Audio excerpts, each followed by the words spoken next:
Okay, we're live, Chair Jackson, so the meeting's yours. All right. Good morning. It's May 15th, 2025. It's about 6 minutes after 10 in the morning. The special board meeting of the Oregon State Marine Board is called to order. We are meeting via Teams, and unfortunately, I don't have a video, so I'm going to ask Jennifer to call the roll of the board members who are here. Member Lambert? Here. Member Withy? Here. Member Messett? Here. Chair Jackson? Here. All right, so we do have a quorum. I'm going to turn the meeting over for some comments by Director Warren before we start the agenda. Director Warren. Yes, thanks, Chair Jackson. We're here for an unfortunate set of decisions today resulting from some issues with our RBS grant from the federal government. And I just want to make a couple comments before we dive into the material. And I think first, I just want to note for the board and any members of the public that happen to be listening that we have put considerable effort into avoiding having to have this conversation today. Brian's been a leader at the national level and working on this issue with our other states. Christy's done an excellent job working with our financial side to just try to get to a point where today's discussion didn't have to happen. And unfortunately, circumstances we weren't able to make that happen. But I just want to really commend staff for the amount of work that they've put in. On that same note, today's decisions are tough, but it's not a stopping point for us. We'll talk more in the presentation about what's next, but from a staff perspective, this is a point in time, not a stopping point to resolving this issue. And we're going to continue to work until it's resolved. And so just want to set that backdrop of appreciation for the work that's gone in on the staff side and the work that I know they're going to keep doing, to hopefully minimize these impacts going down the road. So appreciate you all being available on such a short notice for this. It felt like, for the board and staff, it was good that we do this as a public conversation since it has such a orders of magnitude impact to our law enforcement partners. And so appreciate it. And with that, Chair Jackson, turn it back over to you to work through the agenda items. Thank you, Director Warren. So item A, the current biennium limitation and cash impacts. Christine Cornish, go ahead. Yeah, thank you, Chair Jackson. Chair Jackson and members of the board, for the record, my name is Christy Cornish. I'm the Business Services Manager. And hold on just a second. Hopefully you guys can see all that. It should be the slide, the 2025 RBS funds. So as we approach the close of the 23-25 biennium on June 30th, our agency is facing an unexpected limitation shortfall of $2,235,584, as Director Warren just referenced. And this is due to the loss of the fiscal year 2025 Recreational Boating Safety Grant, RBS, as you see it there. I've used the acronym. And given the statutory requirement for a balanced budget, we are seeking a state limitation increase to ensure continued operational stability through the end of the biennium.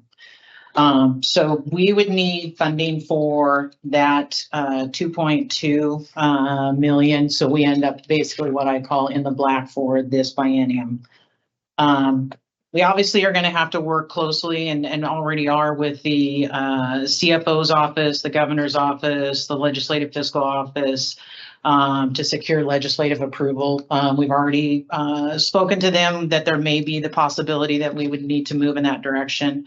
And we're obviously prepared to work collaboratively with those folks to meet the needs. However, we do need a board approval before we proceed with that option. And if you see it there. Is yes. it possible for you to put that into slideshow mode so it's a little bigger for us on this end? Please? Yeah. Thank you. Sorry to interrupt. No, you're fine. Is that better for you, Member Lambert? Yes, that's perfect. Thank you. Okay. Great, thank you. And on this slide is a breakdown of where those funds are currently in a deficit. So administration is about 6,500. Law enforcement is about 2,067, 759. Education, which is boating safety education, 71,325, and then boat registration and titling about 90,000. So as you see, it's the 2.2 or 2,235,584.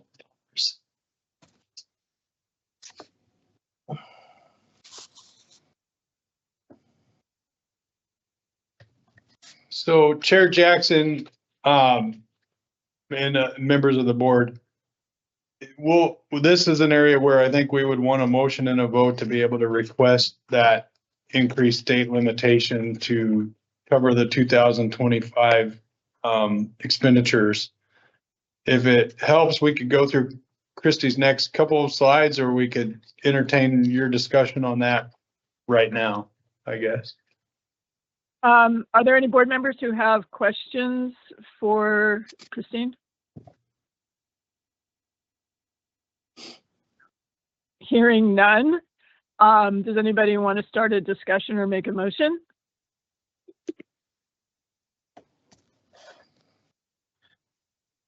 I'll start a discussion.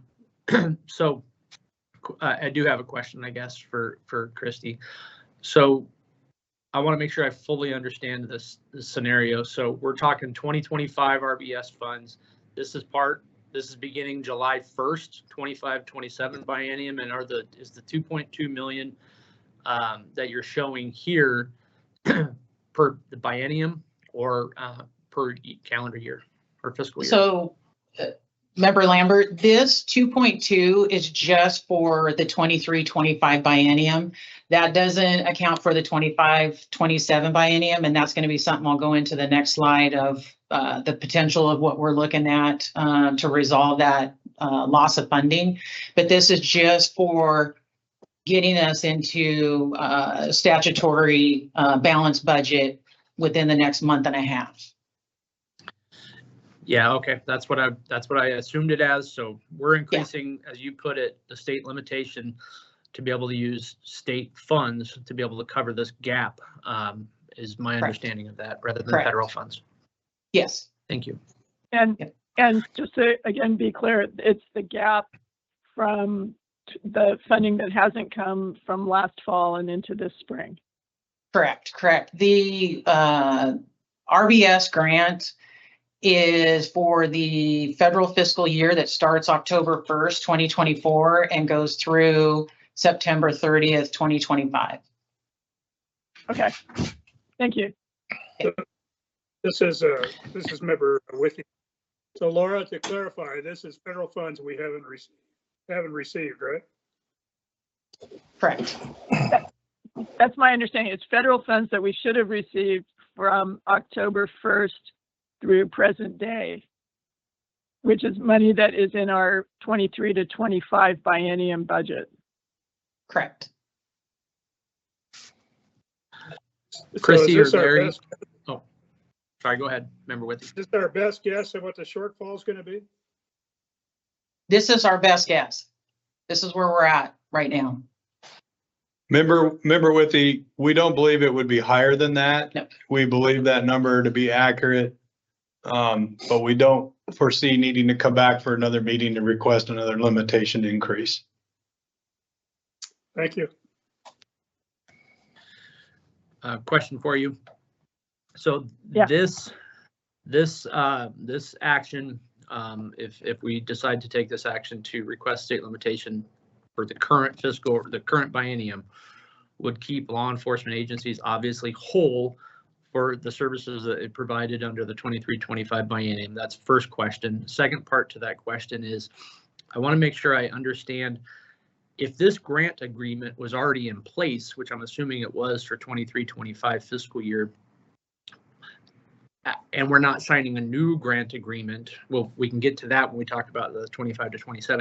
I'm just curious, how are the feds imposing new restrictions or new conditions and terms and conditions on a grant that was already in place? So two parts to that question. So to answer your question, Member Lambert, we receive an estimated amount from the Coast Guard in regards to the grant funds that we would receive. And so we operate based on that. And then unfortunately, the Coast Guard isn't the most prompt. And so we don't receive that actual contract and typically until January. However, we've always had the funds there to reimburse us for law enforcement contracts. This is unfortunately a time that administration had made changes and terms and conditions had changed.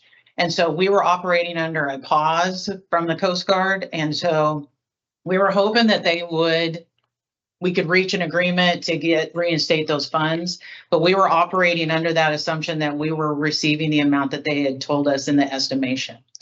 So, Member Lambert, I would add to that. I think that's a great explanation, Christy. Think of it this way, maybe, Member Lambert. We budget in a biennium cycle, but we contract on a federal fiscal cycle with the Coast Guard. So we had year one of our biennium overlapped with year one of that contract, and what has happened is year two, when we would have expected a new contract by now, that contract is where we're currently unable to sign with the terms and conditions. So while we're talking about a biennium because that's how we budget, the contract cycle is per year. Thank you both. That answers my question clearly. I was thinking we were contracting on a biennium basis as well, not on a federal fiscal year basis. So with that said, it sounds like for the first half of this federal fiscal year, we were operating as we've done for many, many years with a certain amount of trust that the federal government was going to proceed in the manner that they have for many, many years. And with the change in administration, that, for the lack of better words, that trust was broken. Yes, yes. And to answer your first question, would this amount right here make the program whole? Yes. There's no other costs that we would have to seek reimbursement or try to increase state funds. So this is the full amount.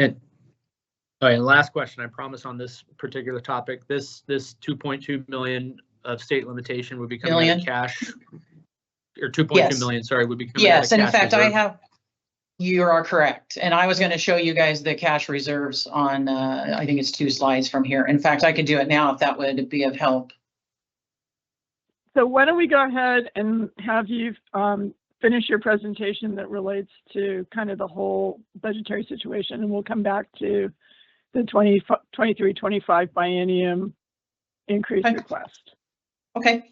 The next slide I had was for the 25-27 governor's budget.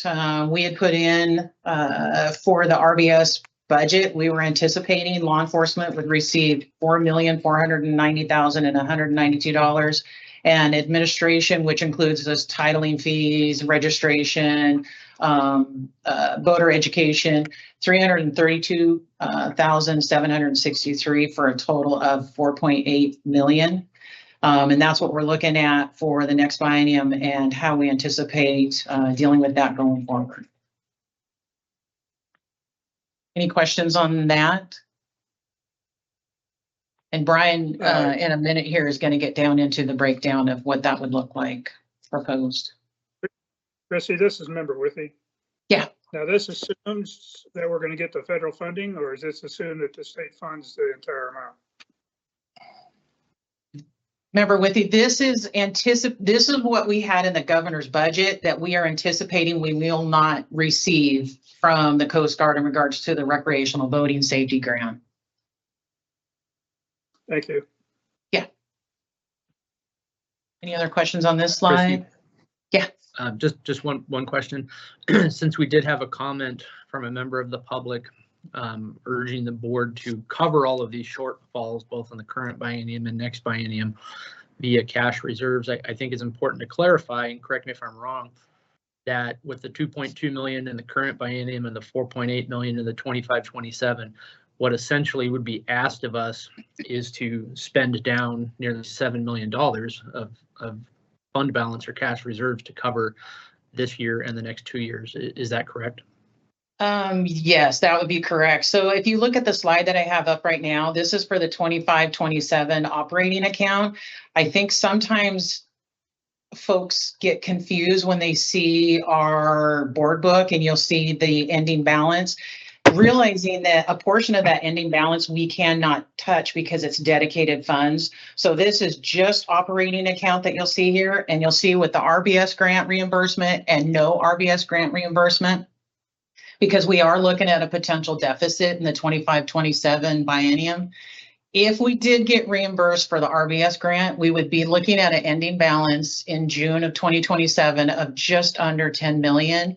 But without that RBS grant, and that was, I think, the 4.8 million, we would be looking at an ending balance of 7,733,789, which is just under 6 months of reserves, which is they typically ask, that you try to keep about 4 to 6% reserves just for these instances. So if we ended up taking 4.8 million out of that 7 million there and paid for it next biennium out of state funds, we would pretty much deplete that account down to minimal.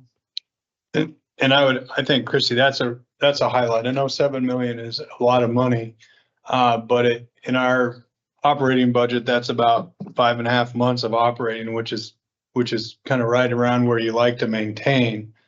And if we continue to spend state cash, we would run the real risk of running out of cash during the biennium, or at a minimum, we would be ending with such a low cash reserve.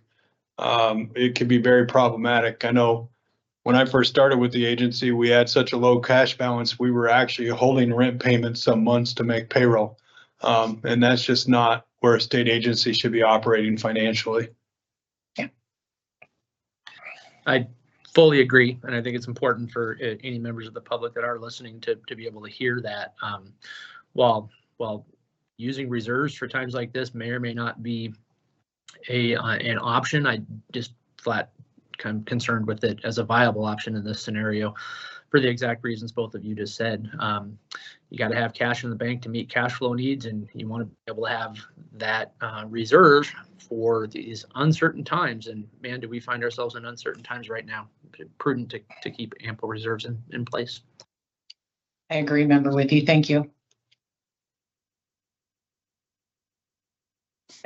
I also agree that continuing to spend down our cash balance is really not a sustainable option for all the reasons mentioned by other folks.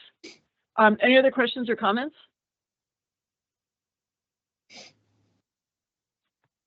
Christy, do you have any more to your presentation? I do not. Okay, so I guess the first item to talk about is resolving the issue for the current biennium's budget. Do we have a motion or discussion?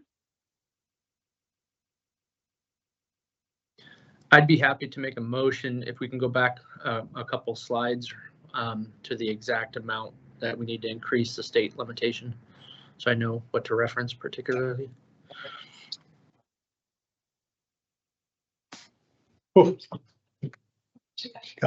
Sorry, we were all trying to figure out how to go backwards with just the mouse, but we got it working.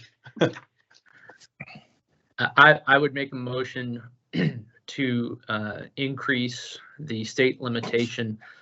To increase the state limitation in the 23-25 biennium budget by an amount of $2.235584 million to cover the lack of RBS funds to be able to reimburse law enforcement partners. I second the motion. Is there any further discussion? Hearing none, I'd like to do a roll call vote on this. Jennifer? Member Mussett? Yay. Member Withy? Yes. Member Lambert? Yes.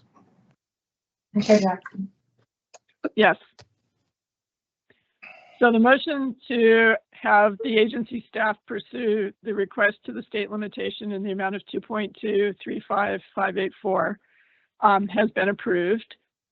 So I think next we want to move on to Brian's presentation and talk about what the 25 to 27 biennium might look like. Chair Jackson, members of the board, for the record, I'm Brian Paulson, Boating Safety Program Manager and Boating Law Administrator for the state of Oregon. The Marine Board's been working diligently to continue receiving the Recreational Boating Safety Federal Grant, which is provided by the U.S. Coast Guard, and more specifically the Department of Homeland Security. The grant provides critical funding to marine law enforcement programs across the state to help keep Oregon's waterways safe. The FY 2025 RBS grant agreement, as you're aware, imposes new obligations through the DHS standard terms and conditions that the agency is unable to agree upon. The Marine Board has provided the U.S. Coast Guard with proposed DHS terms and condition amendments, which the agency could agree upon, and that was done on April 23rd.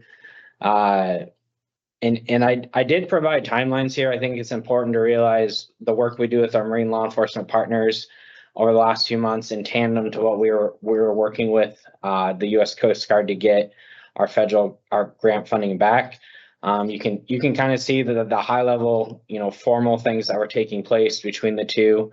And things that aren't on there, and more specifically things that have been happening the last couple of days. Staff's been working with all levels of state government. And as of Tuesday this week, the state of Oregon joined a multi-state litigation against the Department of Homeland Security regarding the terms and conditions that were imposed. So we're still working very actively to resolve this at multiple levels.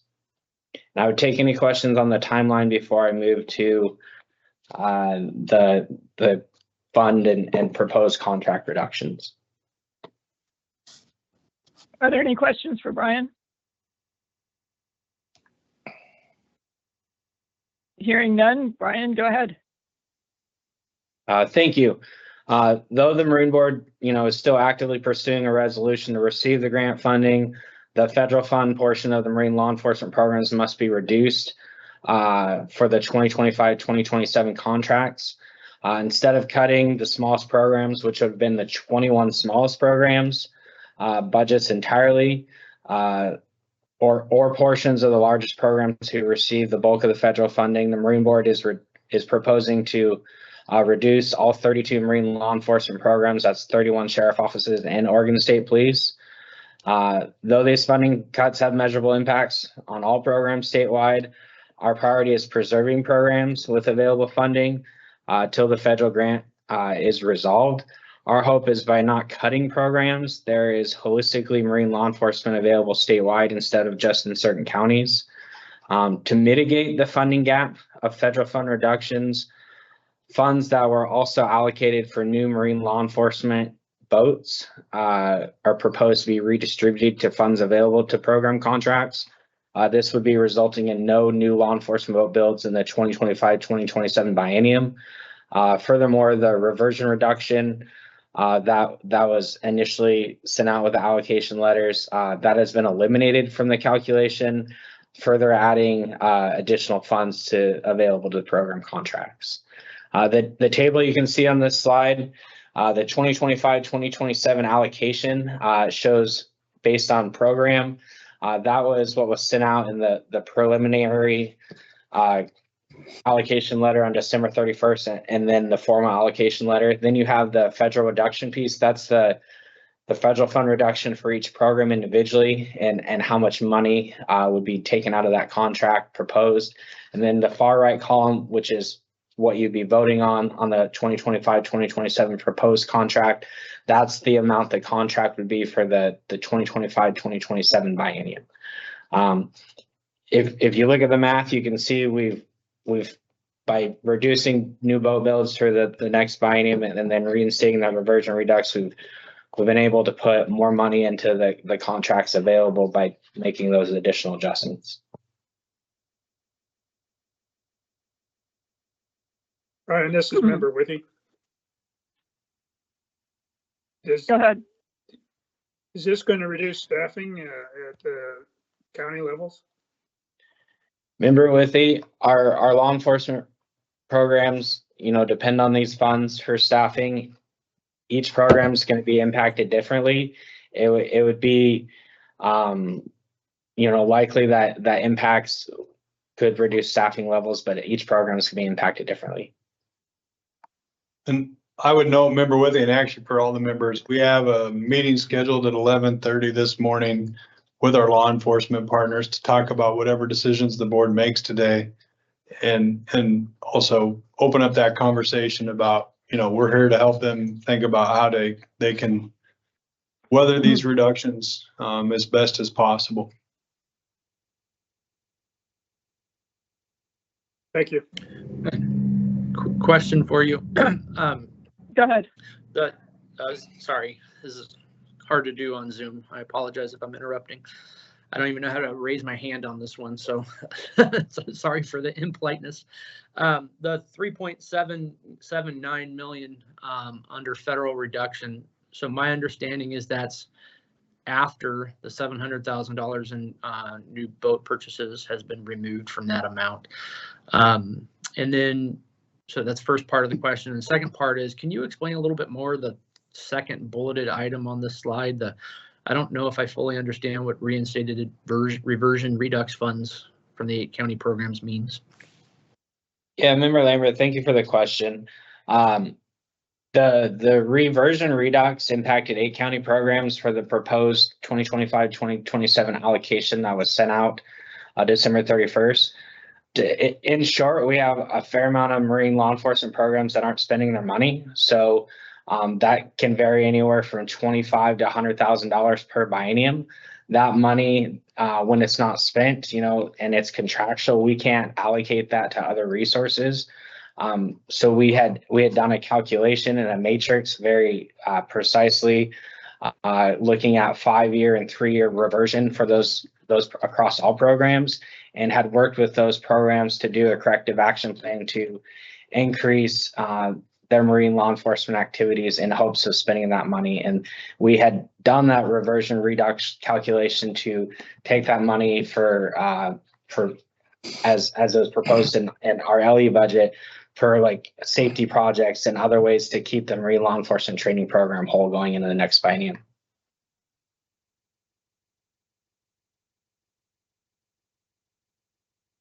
Thank you. So 2 comments. I had a brief conversation with somebody in our marine law group yesterday, and their agency had a brief meeting discussing potential impacts that could possibly result in people in that organization losing their positions or being cut to like part-time positions. As I look at this, I picked a couple of target agencies, and it looks like roughly a 30% reduction. And then if you look at just the totals, it's about a 30% reduction. Is that right? Chair Jackson, I don't have the math in front of me, but it's approximately 20 to 30%. Okay. Great. Any other questions or comments? My general concern is the long-term effect this will have on our law enforcement and boating safety goals for the agency. I think my concern is some of these programs that do have to staff down, as counties across the state are already facing budgetary challenges, and they do have to potentially lay off deputies, or they do potentially have to, reallocate those deputies into other non-marine based activities. I'm concerned with their ability to staff this program back up. When you make these cuts, it's just really hard organizationally. If this funding was to come back in a year from now, and who knows what's going to happen with lawsuits, et cetera. There's a lot of uncertainty right now. It's really hard for entities to come back up and be able to rapidly staff back up to previous levels, especially when they may be leery to do so, based on every 4 years this funding could come and go. So I'm just really concerned with the long-term impacts. I know we've been potentially short-term because things can change in a heartbeat, as we've seen, but I'm concerned with the long-term impacts this is going to have for boating safety, which is a large part of what our mission is in the state of Oregon. So I'm I guess I would ask, have we, and I know this is an obvious question, but I'm going to ask it anyways, especially for some of the public that's on here. Have we turned over every walnut shell? Have we looked? Is there any other possibilities of any other programs that the Marine Board operates, where some of that funding could be, maybe cutting some of that funding temporarily doesn't have a long-term operational impact on all of these partners that we rely on, that would be easier to start back up in a short amount of time? Have we looked at all of those options? I'm assuming we have, but I think it's important to discuss that before we make long-term impacts to our partners. Yeah, Member Lambert, appreciate that. I would offer, first, the first action the board already took to let staff ask for that additional limitation was our attempt to use every resource that we had at the agency to keep these alive as long as we could, to hopefully resolve it before we got to the point of having to cut going forward. And then in addition, in terms of, looking at every angle and every piece, absolutely. We looked at every option available to us to offset these.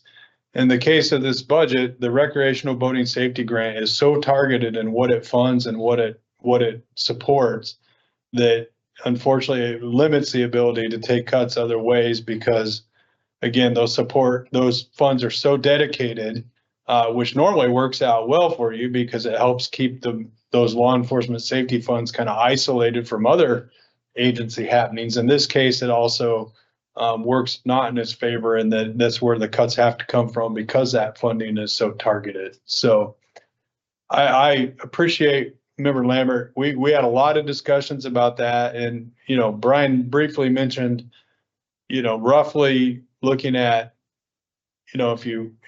other ways to come about this would be to look at the bottom 21 programs or the biggest 10, and neither of those seem like viable options to staff, just for the reason that you mentioned, which is we know there's going to be programs that struggle to continue at this operational level, but we're hoping that if we can keep them at some level, we're going through the litigation on the term and condition, which is never fast, but if that provides us some relief down the road, that'd be excellent. So just trying to keep these programs going while we keep working on that term and condition.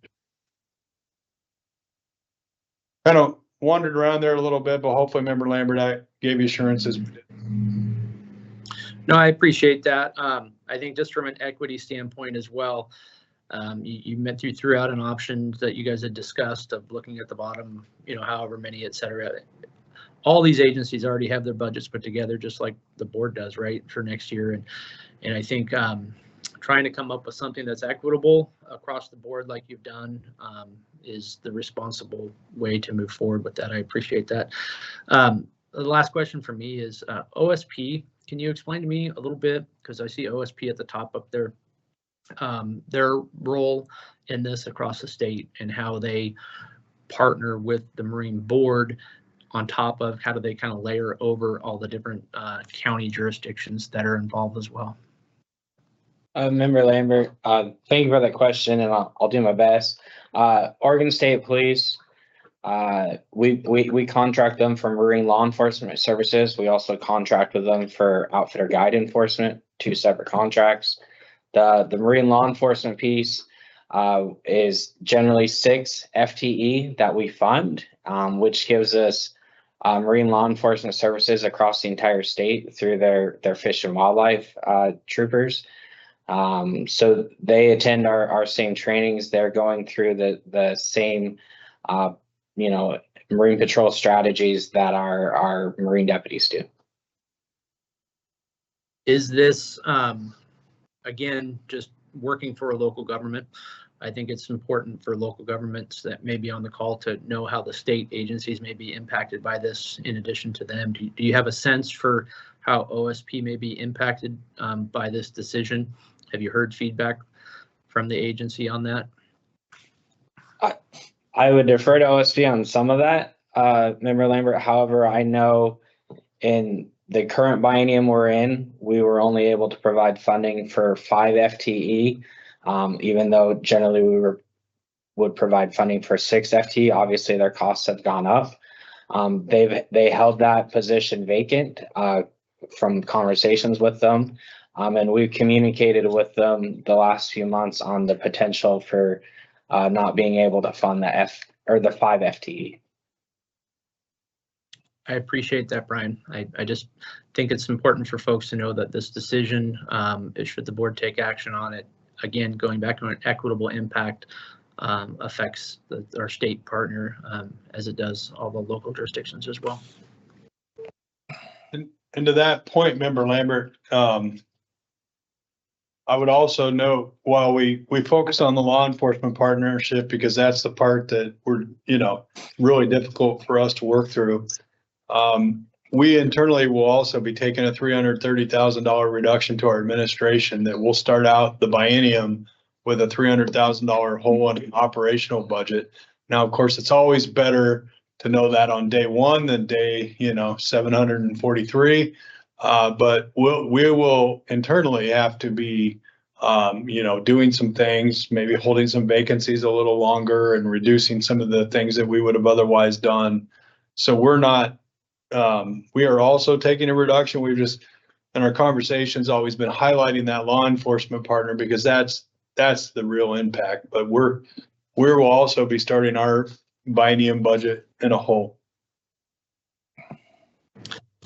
So Thank you. One So it's question I a have. shared impact. Go ahead, Steve. That was it. I just said thank you to Larry. Okay. One question I have, and again, it's mostly for people who are watching from the outside. So the table with the different agencies, the allocation, the reduction, and the proposed, that assumes that we do use money from our reserves in the 25 and 27 budgeting process?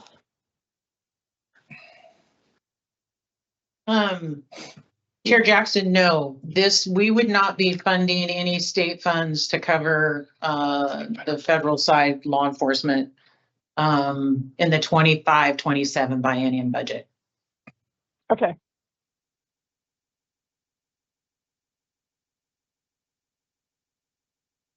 I think in the interest of just also thinking ahead, again, I think most folks are aware lawsuits are never a quick solution if they end up being a solution at all. But if this is ever resolved down the road by the courts in our favor, we certainly would be coming back to the board to rework the contracts based on that. We just, for fiduciary responsibility, can't sign a contract when we don't have the money to do that. So. Right.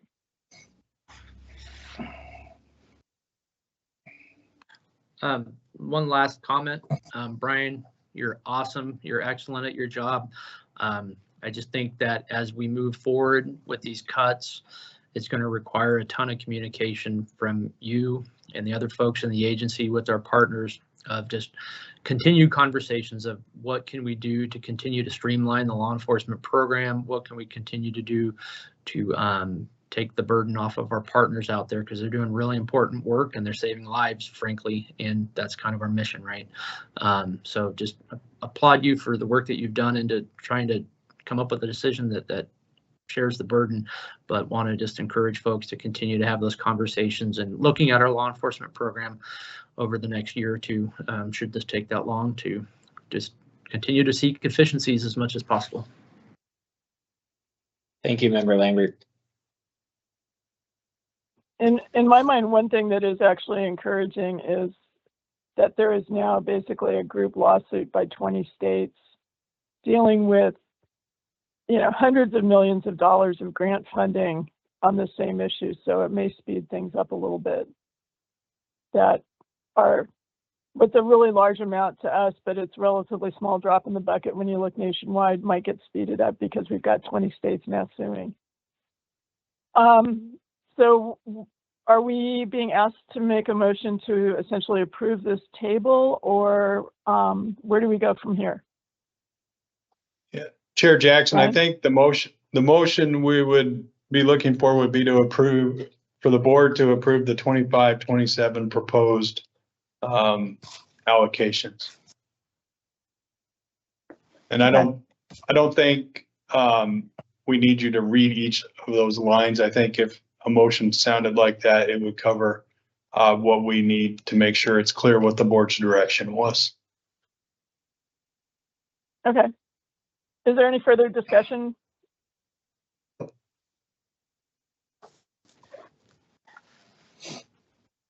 Do I have a motion?